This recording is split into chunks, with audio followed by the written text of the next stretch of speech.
இப்போ உப்பு அடைக்கு போயிடலாம். உப்பு அடை செய்யறதுக்கு நான் இன்னொரு வாணலி எடுத்துக்கிட்டேங்க.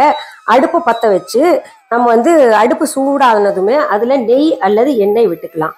பொதுவாகவே நைவேத்தியம் செய்யும் போது நம்ம நெய் விட்டா கொஞ்சம் நல்லது தானே, அதனால நான் விடுறேன்.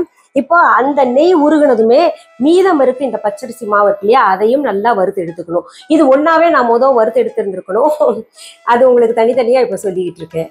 நெய் சூடானதுமே நான் இந்த மாவை போட்டு வறுக்கிறேன். அதே பதத்தில் தான் நம்ம எப்படி இனிப்படைக்கு வறுத்தோமோ ஒரு கிரீம் கலர்ல இந்த மாவு மாறணும் மற்றும் ஒரு வாசனை வரணும். மாவு கொஞ்சம் கிரீம் கலராகவும் மாறிடுச்சு, வாசனையும் வந்துருச்சு. நான் அடுப்பை விட்டு இறக்கிடுறேன். இப்போ அதே வாணலியில கொஞ்சம் நெய் அல்லது எண்ணெய் விட்டுக்கோங்க. இதுல தேங்காய் எண்ணெய் வச்சு கூட நம்ம இந்த அடைகளை செய்யலாம். சுத்தமான தேங்காய் எண்ணெய் எடுத்துக்கோங்க. நெய் உருகி சூடாயிருச்சு. இப்ப நம்ம என்ன பண்ணோம்னா அதுல கடுகு போட்டு தாளிச்சுக்கலாம்.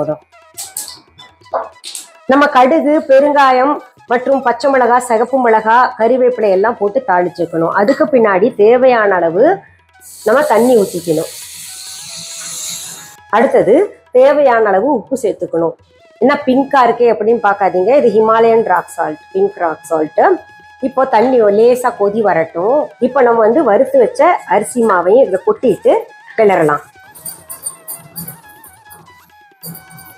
தண்ணி சப்போஸ் பத்தலைன்னா நீங்க சுடு தண்ணி கொஞ்சம் கொஞ்சமா ஊற்றி கிளறிக்கலாம். இது சரியா தான் இருக்கும். நம்ம சாமிக்கு செய்யறதுனால உப்பு இனிப்பெல்லாம் நடுவுல பார்க்க கூடாது. இப்போ இதுல காராமணியும் சேர்த்துடலாம். நம்ம நல்லா கிளறி எடுத்துக்கலாம். நல்லா கலந்தாச்சு. இப்போ நான் என்ன பண்றேன், அடுத்தது தேங்காய் பூ சேர்க்கிறேன். இதுல நல்லா மணமா இருக்கும். இதை நல்லா கிளறிடுறேன்.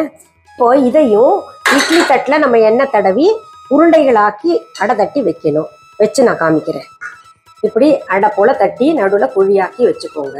இருக்கிற மாவையெல்லாம் பார்த்தீங்கன்னா அடைகளாக நான் தட்டிட்டேன். இப்போ இட்லி பானை அடுப்பில் வச்சிருக்கேன் இல்லையா, அதில் வேக வச்சு எடுத்து உங்களுக்கு காமிக்கிறேன். பாருங்க, இட்லி பானையில் வெந்துகிட்டு இருக்கிறது சத்தம் வருது. இன்னும் கொஞ்சம் வேகட்டும். அதற்கு பிறகு நான் உங்களுக்கு எப்படி அடை ஆயிருக்கு அப்படின்றத உங்களுக்கு காமிக்கிறேன். இனிப்பு அடை செஞ்சாச்சு காரடையான் நோம்புக்காக. இது உப்பு அடை.